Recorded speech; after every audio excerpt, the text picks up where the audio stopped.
ਬਿਸਮਿਲ੍ਲਾਹਿਰਰਹਿਮਾਨਿਰਰਹੀਮ ਤੇ अस्सलाम वालेकुम। 24 ਨਵੰਬਰ ਪਾਕਿਸਤਾਨ ਦੇ ਵਿੱਚ ਪੀਰ ਦੀ ਦੁਪਹਿਰ ਤੇ ਅੱਜ ਦੇ ਪੰਜਾਬੀ ਵੀਲੌਗ 'ਚ ਚੜ੍ਹਦੇ ਤੇ ਲਹਿੰਦੇ ਪੰਜਾਬ ਦੇ ਸੱਜਣਾ ਤੇ ਮਿੱਤਰਾਂ, ਭੈਣਾਂ ਤੇ ਭਰਾਵਾਂ, ਮਾਵਾਂ ਤੇ ਬਜ਼ੁਰਗਾਂ ਨੂੰ ਜੀ ਆਇਆਂ ਨੂੰ। ਸਭ ਤੋਂ ਪਹਿਲਾਂ ਤੇ ਕਾਊਂਟਡਾਊਨ 5 ਦਿਨ, ਹਾਂਜੀ ਪੂਰੇ 5 ਦਿਨ ਰਹਿ ਗਏ ਨੇ ਫੀਲਡ ਮਾਰਸ਼ਲ ਆਸਿਮ ਮੁਨੀਰ ਦੀ ਦੂਜੀ ਰਿਟਾਇਰਮੈਂਟ ਤੇ ਮੁਲਕ 'ਚ ਨਵੇਂ ਆਰਮੀ ਚੀਫ ਦੇ ਆਉਣ 'ਚ। ਇਹ ਤੇ ਅਸੀਂ ਤੁਹਾਨੂੰ ਦੱਸ ਹੀ ਚੁੱਕੇ ਹਾਂ ਕਿ ਕਿਸ ਤਰੀਕੇ ਨਾਲ 5 ਸੀਨੀਅਰ ਤਰੀਨ ਜਿਹੜੇ ਲੈਫਟੀਨੈਂਟ ਜਨਰਲ ਨੇ ਉਹਨਾਂ ਦੇ ਨਾਮ ਹੀ ਤੁਹਾਡੇ ਸਾਹਮਣੇ ਸਾਰਿਆਂ ਦੇ ਰੱਖੇ ਨੇ, ਔਰ ਇਹ ਵੀ ਦੱਸਿਆ ਹੈ ਕਿ ਉਹਨਾਂ ਦੀ ਵਾਰੀ ਹੈ, ਉਹਨਾਂ ਦਾ ਹੱਕ ਹੈ। ਔਰ ਹੁਣ ਇਹ ਵੇਖਦੇ ਹੈ ਕਿ ਫੀਲਡ ਮਾਰਸ਼ਲ ਆਸਿਮ ਮੁਨੀਰ ਉਹਨਾਂ ਨੂੰ ਵਾਰੀ ਦਿੰਦੇ ਨੇ, ਉਹਨਾਂ ਨੂੰ ਉਹਨਾਂ ਦਾ ਹੱਕ ਦਿੰਦੇ ਨੇ, ਆਪਣੇ ਇਦਾਰੇ ਦਾ ਜਿਹੜਾ ਮੈਰਿਟ ਹੈ ਜਾਂ ਆਪਣੇ ਇਦਾਰੇ 'ਚ ਜਿਹੜੇ ਮੌਜੂਦ ਅਫਸਰਾਨ ਨੇ ਉਹਨਾਂ ਦੀ ਕਾਬਲੀਅਤ ਦੇ ਉੱਤੇ ਇਤਬਾਰ ਕਰਦੇ ਨੇ, ਜਾਂ ਕਹਿੰਦੇ ਨੇ ਕਿ ਨਹੀਂ ਉਹ ਸਾਰੇ ਨਲਾਇਕ ਨੇ ਤੇ ਮੈਂ ਇਕੱਲਾ ਹੀ ਲਾਇਕ ਹਾਂ ਤੇ ਮੈਂ ਹੀ ਇਹ ਕੰਮ ਕਰਨਾ ਹੈ। ਤੇ ਆਉਣ ਵਾਲੇ ਦਿਨਾਂ ਦੇ ਵਿੱਚ ਇਹ ਸਾਰੀ ਗੱਲ ਜਿਹੜੀ ਉਹ ਵਾਜ਼ੇ ਹੋ ਜਾਏਗੀ। ਲੇਕਿਨ ਫਿਲਹਾਲ ਇਸ ਵੇਲੇ ਤੱਕ ਜੋ ਸਾਨੂੰ ਨਜ਼ਰ ਆ ਰਿਹਾ ਉਹ ਇਹੀ ਨਜ਼ਰ ਆ ਰਿਹਾ ਹੈ ਕਿ ਫੀਲਡ ਮਾਰਸ਼ਲ ਸਾਹਿਬ ਤੁਲੇ ਹੋਏ ਨੇ ਕਿ ਕਿਸੇ ਵੀ ਕੀਮਤ 'ਤੇ ਮੈਂ ਨੋਟੀਫਿਕੇਸ਼ਨ ਲੈਣਾ ਹੈ। 5 ਲੈਫਟੀਨੈਂਟ ਜਨਰਲ ਜਿਹੜੇ ਨੇ ਉਹਨਾਂ ਦਾ ਹੱਕ ਮਰਦਾ ਹੈ ਜਾਂ ਭਾਵੇਂ 500 ਦਾ ਮਰਦਾ ਹੈ, ਮੈਨੂੰ ਇਹਦੇ ਨਾਲ ਕੋਈ ਲੈਣ ਦੇਣ ਨਹੀਂ। ਬਹਰਹਾਲ ਆਉਣ ਵਾਲੇ ਦਿਨਾਂ 'ਚ ਇਸ ਗੱਲ ਨੂੰ ਵੇਖਣੇ। ਪਹਿਲੀ ਖਬਰ, DG ISPR lieutenant general Ahmed Sharif Chaudhry ਸਾਹਿਬ ਪਹੁੰਚੇ ਨੇ ਜਾਮਿਆਤੁਰ ਰਸ਼ੀਦ ਕਰਾਚੀ। ਉੱਥੇ ਜਾ ਕੇ ਚੌਧਰੀ ਸਾਹਿਬ ਦੀਆਂ ਪੱਪੀਆਂ ਜੱਫੀਆਂ ਹੋਈਆਂ ਨੇ। ਪਹਿਲਾਂ ਤਾਂ ਇਹ ਤਸਵੀਰ ਵੇਖੋ, ਮੌਲਾਨਾ ਸਾਹਿਬ ਨੇ ਉਹਨਾਂ ਨੂੰ ਮੱਥੇ 'ਤੇ ਚੁੰਮਿਆ। ਰੱਬ ਹੀ ਖੈਰ ਕਰੇ, ਮੈਨੂੰ ਨਹੀਂ ਪਤਾ ਕਿ ਮੱਥੇ 'ਤੇ ਹੋਰ, ਮੇਰਾ ਮਤਲਬ ਹੈ ਕਿ ਮਹਿਰਾਬ ਸ਼ਾਇਦ ਪਹਿਲਾਂ ਹੀ ਬਣਿਆ ਹੋਏਗਾ ਜਾਂ ਹੁਣ ਮੌਲਵੀ ਸਾਹਿਬ ਨੇ ਬਣਾ ਦਿੱਤਾ ਹੋਏਗਾ। ਲੇਕਿਨ ਬਹਰਹਾਲ DG ISPR ਸਾਹਿਬ ਨੂੰ ਮੱਥੇ 'ਤੇ ਚੁੰਮਿਆ ਔਰ ਪਿੱਛੇ ਸਿਰ ਦੇ ਪਿਛਲੇ ਪਾਸੇ ਵੀ ਹੱਥ ਰੱਖਿਆ। ਉਹ ਕਈ ਦਫਾ ਹੁੰਦਾ ਨਾ ਕਿ ਮੇਰਾ ਮਤਲਬ ਹੈ ਕਿ ਜਦੋਂ ਬਜ਼ੁਰਗ ਜਿਹੜੇ ਨੇ ਉਹ ਮੱਥਾ ਚੁੰਮਦੇ ਨੇ, ਮਾਵਾਂ ਜਾਂ ਬਜ਼ੁਰਗ ਕੋਈ ਵੀ, ਤੇ ਬੱਚੇ ਦੇ ਸਿਰ ਦੇ ਪਿਛਲੇ ਪਾਸੇ ਵੀ ਹੱਥ ਰੱਖਦੇ ਨੇ ਵੀ ਕਿਤੇ ਘਬਰਾ ਕੇ ਪਿਛਲੇ ਪਾਸੇ ਸਿਰ ਨਾ ਮਾਰ ਪਵੇ। ਤੇ ਆਪਣੇ ਮੌਲਵੀ ਸਾਹਿਬ ਜਿਹੜੇ ਨੇ ਉਹਨਾਂ ਨੇ ਪਿੱਛੇ ਵੀ ਹੱਥ ਰੱਖਿਆ ਸਿਰ ਦੇ, ਤੇ ਬੜੇ ਮਤਲਬ ਘੁੱਟ ਕੇ ਉਹਨਾਂ ਜੱਫੀ ਵੀ ਲਾਈ ਹੈ ਤੇ ਘੁੱਟ ਕੇ ਉਹਨਾਂ ਨੇ ਮੱਥਾ ਵੀ ਚੁੰਮਿਆ। ਤੇ ਹੁਣ ਰੱਬ ਖੈਰ ਹੀ ਕਰੇ। ਉਸ ਤੋਂ ਬਾਅਦ DG ISPR ਸਾਹਿਬ ਉੱਥੇ ਗਏ ਨੇ। ਗੱਲਾਂ ਉਹੀ ਨੇ ਕਿ ਤੁਲਬਾ ਔਰ ਉਲਮਾ ਨੇ ਅਜ਼ਮ ਕੀਤਾ ਕਿ ਸੋਸ਼ਲ ਮੀਡੀਆ ਬੜਾ ਵੱਡਾ ਜ਼ਾਲਿਮ ਜੁਰਮ ਹੈ ਬਈ, ਔਰ ਬੜਾ ਵੱਡਾ ਕੋਈ ਸ਼ੈਤਾਨ ਹੈ ਸੋਸ਼ਲ ਮੀਡੀਆ ਤੇ ਸੁਣਨ 'ਚ ਇਹ ਆ ਗਿਆ ਹੁਣ ਕਿ ਜਿਨ੍ਹਾਂ ਨੇ, ਜਿਹੜੇ ਇਬਲੀਸ ਨੇ, ਜਿਨ੍ਹਾਂ ਨੇ ਇਸਤਸਨਾ ਲਿਆ, ਜਿਸ ਤਰ੍ਹਾਂ ਇਬਲੀਸ ਦੇ ਕੋਲ ਇਸਤਸਨਾ ਹੈ ਪੂਰੀ ਜ਼ਿੰਦਗੀ ਦਾ ਕਿ ਉਹਨੂੰ ਗਾਲਾਂ ਗੂਲਾਂ ਕੱਢ ਸਕਦੇ ਹੋ ਤੁਸੀਂ, ਲੇਕਿਨ ਉਹਦਾ ਹੋਰ ਕੁਝ ਨਹੀਂ ਵਿਗਾੜ ਸਕਦੇ। ਇਸ ਮਤਲਬ ਜਿਹੜਾ ਸ਼ੈਤਾਨ ਹੈ, ਸ਼ੈਤਾਨ ਮਰਦੂਦ, ਉਹਨੂੰ ਮਰਦੂਦ ਕਹਿ ਸਕਦੇ ਹੋ, ਦਫਾ ਦੂਰ ਕਹਿ ਸਕਦੇ ਹੋ, ਕੁਝ ਵੀ ਕਹਿ ਸਕਦੇ ਹੋ, ਲੇਕਿਨ ਉਹਦੀ ਕੋਈ ਲੱਤ-ਬਾਂਹ ਨਹੀਂ ਬਣ ਸਕਦੇ ਤੁਸੀਂ, ਮਤਲਬ ਉਹਦਾ ਕੋਈ ਨੁਕਸਾਨ ਨਹੀਂ ਕਰ ਸਕਦੇ। ਇਸੇ ਤਰ੍ਹਾਂ ਜਿਨ੍ਹਾਂ ਸ਼ੈਤਾਨਾਂ ਨੇ ਇਸਤਸਨਾ ਲਿਆ ਉਹਨਾਂ ਦਾ ਕਹਿਣਾ ਵੀ ਇਹੀ ਹੈ ਵੀ ਸਾਨੂੰ ਗਾਲਾਂ ਗੂਲਾਂ ਜਿੰਨੀਆਂ ਮਰਜ਼ੀ ਕੱਢੋ, ਲੇਕਿਨ ਸਾਡਾ ਤੁਸੀਂ ਕੁਝ ਨੁਕਸਾਨ ਨਹੀਂ ਕਰ ਸਕਦੇ। ਹੁਣ ਇਹ ਸੋਸ਼ਲ ਮੀਡੀਆ ਦਾ ਜ਼ਿਕਰ ਤਾਂ ਉਹਨਾਂ ਅਬਲੀਸਾਂ ਤੋਂ ਵੀ ਜ਼ਿਆਦਾ ਹੁੰਦਾ, ਇੰਡੀਆ ਤੋਂ ਵੀ ਜ਼ਿਆਦਾ ਹੁੰਦਾ ਸੋਸ਼ਲ ਮੀਡੀਆ ਦਾ। ਹਰ ਵੇਲੇ ਸਾਡੇ DG ISPR ਸਾਹਿਬ ਜਿੱਥੇ ਜਾਂਦੇ ਨੇ, ਜਦੋਂ ਗੱਲ ਕਰਦੇ ਨੇ, ਉੱਥੇ ਇੱਕੋ ਹੀ ਗੱਲ ਕਰਦੇ ਨੇ ਕਿ ਸੋਸ਼ਲ ਮੀਡੀਆ ਦਾ ਨਾਸੂਰ, ਸੋਸ਼ਲ ਮੀਡੀਆ ਦਾ ਜਿਹੜਾ ਪ੍ਰੋਪੇਗੈਂਡਾ, ਸੋਸ਼ਲ ਮੀਡੀਆ ਝੂਠੇ ਪ੍ਰੋਪੇਗੈਂਡੇ ਦਾ ਸ਼ਿਕਾਰ ਹੈ ਤੇ ਪਾਕ ਫੌਜ ਦੇ ਨਾਲ ਮਿਲ ਕੇ ਇਸ ਮਿਸ ਇਨਫੋਰਮੇਸ਼ਨ ਦਾ ਮੁਕਾਬਲਾ ਕਰਨਾ ਹੈ। ਜਨਾਬ ਉੱਥੇ ਪਸ਼ਾਵਰ ਦੇ ਵਿੱਚ ਦਹਿਸ਼ਤਗਰਦੀ ਦਾ ਹਮਲਾ ਹੋਇਆ, ਉਹਦਾ ਮੁਕਾਬਲਾ ਫਿਰ ਦੱਸ ਦਿਓ ਕਿੰਨੇ ਕਰਨਾ। ਉੱਥੇ ਮੇਰੇ ਖਿਆਲ ਜਾਵੇਦ ਚੌਧਰੀ ਸਾਹਿਬ ਨੂੰ ਭੇਜ ਦਿੰਦੇ ਉਹਦਾ ਮੁਕਾਬਲਾ ਕਰਨ ਵਾਸਤੇ। ਇਹੀ ਹੋ ਸਕਦਾ ਉਹ ਆਪਣਾ, ਮੇਰਾ ਮਤਲਬ ਕੁਛ ਤੇ ਜਿਹੜੇ ਉਹਨਾਂ ਨੇ ਬਣਾਏ ਨੇ ਉਹਨਾਂ 'ਚੋਂ ਕੋਈ ਕੁਛ ਤਾਂ ਖਾ ਲੈਣ ਤੇ ਜਾ ਉੱਥੇ ਫਿਰ ਬਰੂਦ ਦੀ ਜਿਹੜੀ ਬਾਰਿਸ਼ ਕਰ ਦੇਣ। ਮੈਨੂੰ ਨਹੀਂ ਪਤਾ ਕਿਹੜਾ ਬਰੂਦ ਨਿਕਲੇਗਾ ਉਹਨਾਂ ਦੇ ਵਿੱਚੋਂ ਕੁਛ ਤਾਂ ਖਾਣ ਤੋਂ ਬਾਅਦ, ਲੇਕਿਨ ਬਹਰਹਾਲ ਫਿਰ ਦਹਿਸ਼ਤਗਰਦਾਂ ਨਾਲ ਲੜਨ ਵਾਸਤੇ ਜਾਵੇਦ ਚੌਧਰੀ ਸਾਹਿਬ ਨੂੰ ਭੇਜ ਦਿੰਦੇ, ਕਿਉਂਕਿ ਤੁਸੀਂ ਤਾਂ ਇੱਥੇ ਆਪਣਾ ਜਿਹੜਾ ਮਾਮਲਾ ਜਿਹੜਾ ਸਿੱਧਾ ਕਰ ਦਿੱਤਾ ਹੈ ਕਿ ਪਾਕ ਫੌਜ ਤੇ ਉਲਮਾ ਤੇ ਤੁਲਬਾ ਨੇ ਰਲ ਕੇ ਜਿਹੜਾ ਉਹ ਮਿਸ ਇਨਫੋਰਮੇਸ਼ਨ ਤੇ ਸੋਸ਼ਲ ਮੀਡੀਆ ਦੇ ਖਿਲਾਫ ਲੜਨਾ। ਤੁਹਾਡਾ ਇਹਦੇ ਨਾਲ ਕੀ ਲੈਣ ਦੇਣ ਇਸ ਕੰਮ ਦੇ ਨਾਲ, ਮੈਨੂੰ ਪਹਿਲਾਂ ਇਹ ਦੱਸੋ। ਪਾਕਿਸਤਾਨ ਫੌਜ ਦਾ ਇਸ ਕੰਮ ਨੂੰ, ਅਦਾਰੇ ਨੂੰ ਕਿਉਂ ਇਹਦੇ ਵਿੱਚ ਖਿੱਚੀ ਫਿਰਦੇ ਹੋ? ਜੇ ਤੁਹਾਨੂੰ ਕੋਈ 4 ਬੰਦੇ ਤਨਕੀਦ ਕਰਦੇ ਨੇ ਤਾਂ ਉਹਦੇ ਵਿੱਚ ਪੂਰੀ ਫੌਜ ਨੂੰ ਕਿਉਂ ਖਿੱਚ ਲੈਂਦੇ ਹੋ? ਲੇਕਿਨ ਬਹਰਹਾਲ ਇਸ ਵੇਲੇ ਕੰਮ ਚੱਲ ਰਿਹਾ। ਮੁਫਤੀ ਅਬਦੁਰ ਰਹੀਮ ਨੇ ਨੌਜਵਾਨਾਂ ਦੇ ਉੱਤੇ ਜ਼ੋਰ ਦਿੱਤਾ ਕਿ ਜਦੀਦ ਟੈਕਨੋਲੋਜੀ ਤੇ ਮਸਨੂਈ ਜ਼ਹਾਨਤ ਦੇ ਦੌਰ ਦੇ ਵਿੱਚ ਜਦੀਦ ਇਲਮ ਸਿੱਖ ਕੇ ਮੁਲਕ ਦੀ ਤਰੱਕੀ ਦੇ ਵਿੱਚ ਆਪਣਾ ਕਿਰਦਾਰ ਅਦਾ ਕਰੋ। ਔਰ ਬੱਚਿਓ, ਕਿਤੇ ਮੁਫਤੀ ਸਾਹਿਬ ਦੀ ਗੱਲ ਸੀਰੀਅਸ ਨਾ ਲੈ ਲਿਓ। ਜੇ ਤੁਸੀਂ ਵਾਕਈ ਕੁਝ ਸਿੱਖ ਲਿਆ ਤੇ ਮੁਲਕੀ ਤਰੱਕੀ ਦੇ ਵਿੱਚ ਕਿਰਦਾਰ ਅਦਾ ਕਰਨ ਦੀ ਕੋਸ਼ਿਸ਼ ਕੀਤੀ ਤੇ ਇਹਨਾਂ ਨੇ ਤੁਹਾਨੂੰ ਨੰਗਿਆਂ ਕਰਕੇ ਮਾਰਨਾ ਵੀ ਹੈ DG ਸਾਹਿਬ ਨੇ, ਤੇ ਤੁਹਾਡੇ ਸਾਰੇ ਸਪੇਅਰ ਪਾਰਟ ਵੀ ਚੈੱਕ ਕਰਨੇ ਨੇ ਮਾਜ਼ਰਤ ਦੇ ਨਾਲ। ਇਸ ਲਈ ਐਵੇਂ ਸੀਰੀਅਸ ਨਹੀਂ ਲੈਣਾ ਮੁਫਤੀ ਸਾਹਿਬ ਨੂੰ ਕਿ ਜਦੀਦ ਤਕਾਜ਼ਿਆਂ ਦੇ ਵਿੱਚ ਜਦੀਦ ਅਲੂਮ ਦੇ ਨਾਲ ਆਪਣੇ ਆਪ ਨੂੰ ਆਰਾਸਤਾ ਕਰੋ ਤੇ ਜਦੀਦ ਤਾਲੀਮ ਹਾਸਲ ਕਰੋ ਤੇ ਮਸਨੂਈ ਜ਼ਹਾਨਤ ਦੇ ਜ਼ਮਾਨੇ ਦੇ ਵਿੱਚ ਇਹ ਕਰੋ ਤੇ ਉਹ ਕਰੋ।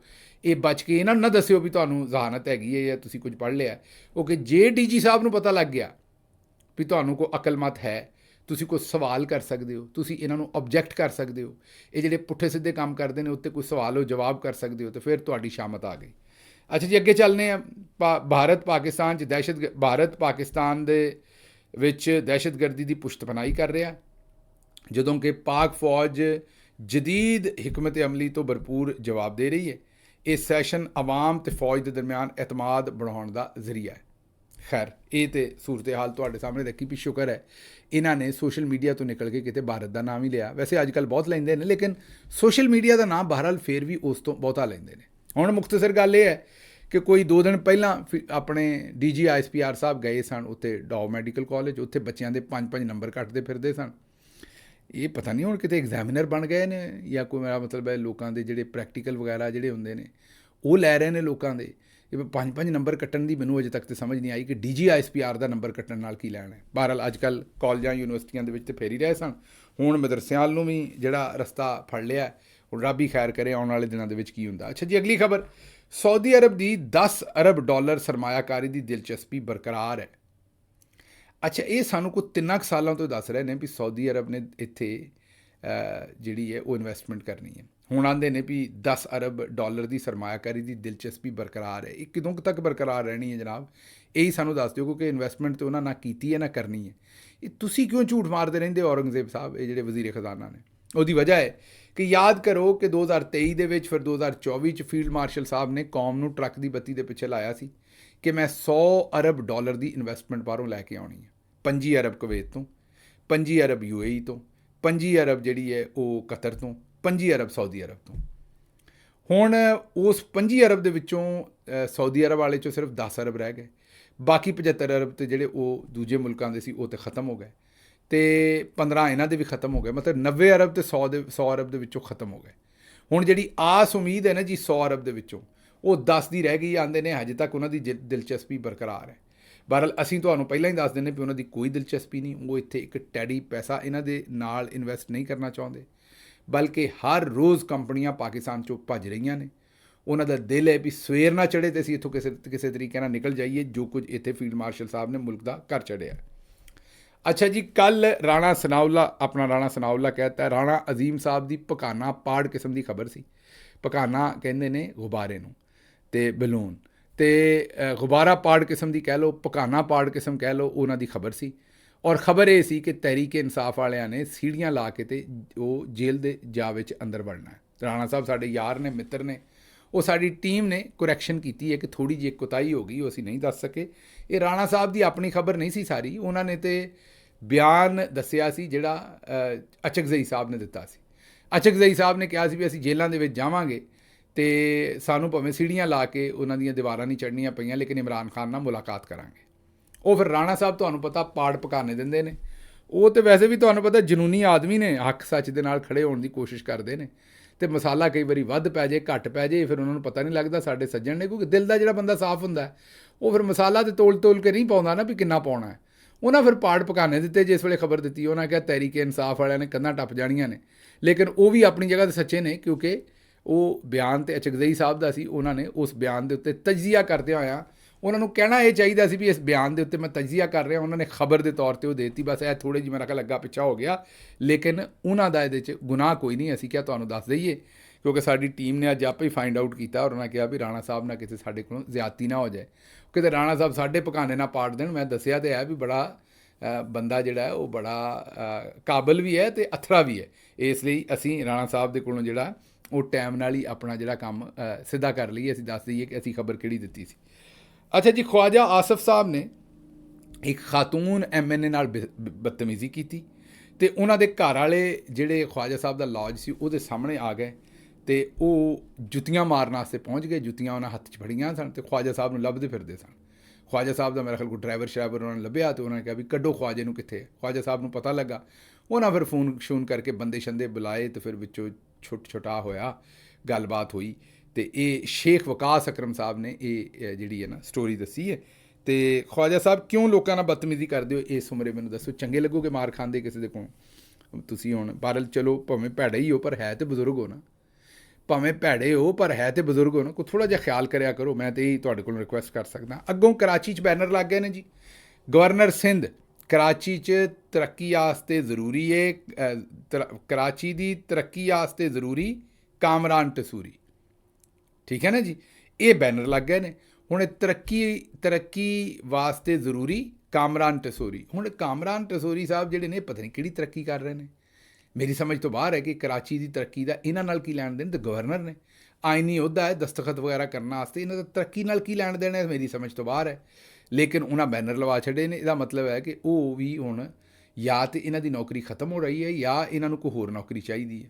ਦੋਵਾਂ 'ਚ ਕੋਈ ਹੋਰ ਇੱਕ ਗੱਲ ਹੈ, ਕਿਉਂਕਿ ਅਦਰਵਾਈਜ਼ ਇਹਨਾਂ ਦਾ ਉੱਥੇ ਤਰੱਕੀ ਨਾਲ ਕੀ ਕੰਮ ਹੈ। ਤੁਸੀਂ ਉੱਥੇ ਗਰਿੱਲਾਂ ਵੈਲਡ ਕਰਨੀਆਂ ਨੇ ਮੂੰਹ ਦੇ ਨਾਲ ਜਾ ਕੇ ਕਿਸੇ ਜਗ੍ਹਾ ਦੇ ਉੱਤੇ ਵੀ ਜਿਹੜਾ ਤੁਸੀਂ ਤਰੱਕੀ 'ਚ ਕਿਰਦਾਰ ਅਦਾ ਕਰਨਾ। ਵੈਸੇ ਤੁਹਾਨੂੰ ਪਤਾ ਹੈ ਕਿ ਇੰਝ ਹੀ ਲੱਗਦੇ ਨੇ ਜੇ ਪੰਜਾਬੀ ਫਿਲਮਾਂ 'ਚ ਐਕਸਟਰਾ ਸਨ ਤੇ ਉੱਥੋਂ ਭੱਜ ਕੇ ਕਿਤੇ ਨਿਕਲ ਗਏ ਨੇ, ਉੱਥੇ ਜਾ ਗਵਰਨਰ ਬਣੇ ਨੇ ਤੇ ਉਹ ਐਕਟਿੰਗ ਹੀ ਕਰਨੀ ਹੈ ਨਾ, ਫਿਲਮਾਂ 'ਚ ਕਰ ਲੈਣੀ ਹੈ, ਗਵਰਨਰੀ ਦੀ ਕਰ ਲੈਣ। ਲੇਕਿਨ ਹੁਣ ਆਉਂਦੇ ਨੇ ਵੀ ਤਰੱਕੀ ਵਾਸਤੇ ਮੈਂ ਜ਼ਰੂਰੀ ਹਾਂ। ਅੱਲਾ ਹੀ ਖੈਰ ਕਰੇ ਕਿ ਪਤਾ ਨਹੀਂ ਕਿਹੜੀ ਕਿਤੇ ਇਹ ਵਜ਼ਾਰਤ ਬਹਿਬੂਦ ਆਬਾਦੀ ਦੇ ਵਿੱਚ ਕੋਈ ਤਰੱਕੀ ਦਾ ਕੰਮ ਇਹਨਾਂ ਨੂੰ ਨਾ ਦੇ ਦਿੱਤਾ ਜਾਵੇ। ਬਾਕੀ ਤਾਂ ਸਮਝ ਤੋਂ ਬਾਹਰ ਹੈ।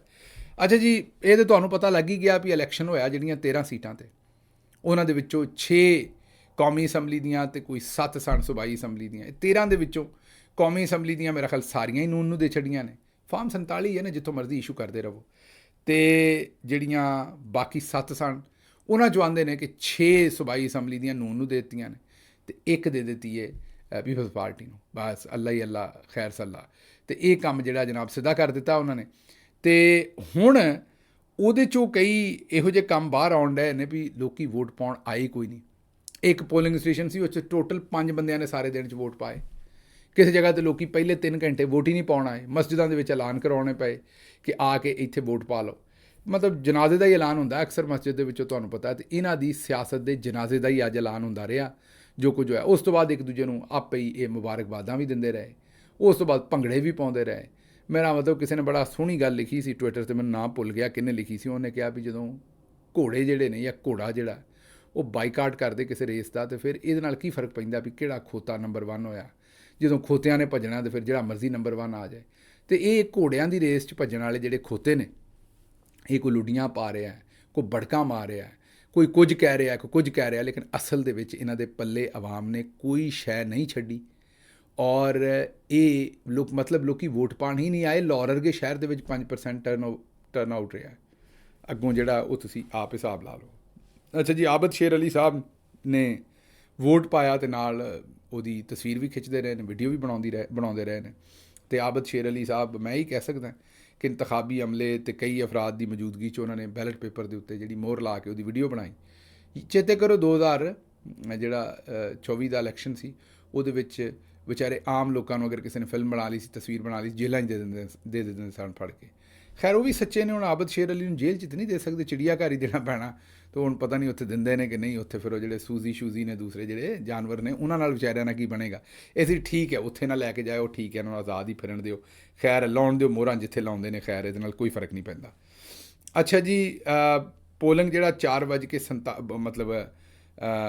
ਪੋਲਿੰਗ 5-6 ਵਜੇ ਖਤਮ ਹੋਣਾ ਸੀ ਜ਼ਾਹਿਰ ਹੈ, ਅਤੇ 4:47 'ਤੇ ਹੀ ਨੂਨ ਲੀਗ ਦੇ ਸਾਫੀਆਂ ਨੂੰ NA 128 ਅਤੇ NA 118 ਨੂਨ ਲੀਗ ਨੂੰ ਭਾਰੀ ਅਕਸਰੀਅਤ ਤੋਂ ਕਾਮਯਾਬ ਕਰਵਾ ਦੇਣ ਦਾ ਫੈਸਲਾ ਜਾਰੀ ਵੀ ਕਰ ਦਿੱਤਾ ਗਿਆ। ਰਿਜ਼ਲਟ ਜਿਹੜਾ ਉਹ 4:47 'ਤੇ ਹੀ ਰਿਜ਼ਲਟ ਜਿਹੜਾ ਦੇ ਦਿੱਤਾ ਸਾਫੀਆਂ ਨੂੰ ਵੀ ਚਲਾ ਦਿਓ, ਹਤਮੀ ਫੈਸਲਾ। ਹਾਲਾਂ ਪੋਲਿੰਗ ਸ਼ਾਇਦ ਕਿਤੇ ਜਾ ਕੇ 5 ਜਾਂ 6 ਵਜੇ ਬੰਦ ਹੋਈ ਹੈ।